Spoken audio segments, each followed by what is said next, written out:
If you want to check the battery temperature on your Samsung Galaxy Tab A11, then in that case we need to download a third-party app that allows us to check that information, because unfortunately it is not really possible to do so without these apps. So we're gonna go to the Play Store, and let me actually start from the beginning over here, from the main page.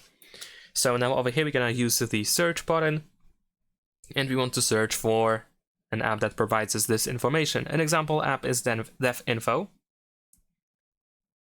Let me actually fix the text. There we go.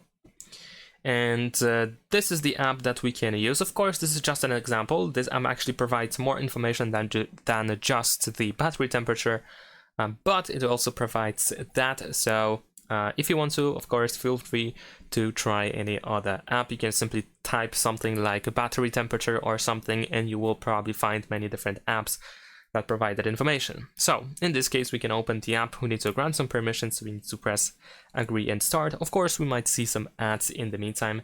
This is how it usually works with these apps.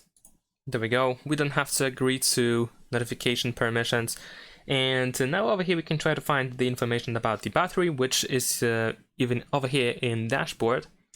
In this place we have the battery information. We can see the temperature over here, but also at the top we can switch between these categories, and we can go to battery in order to find the temperature information over here as well. And that's pretty much it. Thanks for watching, leave a like and subscribe.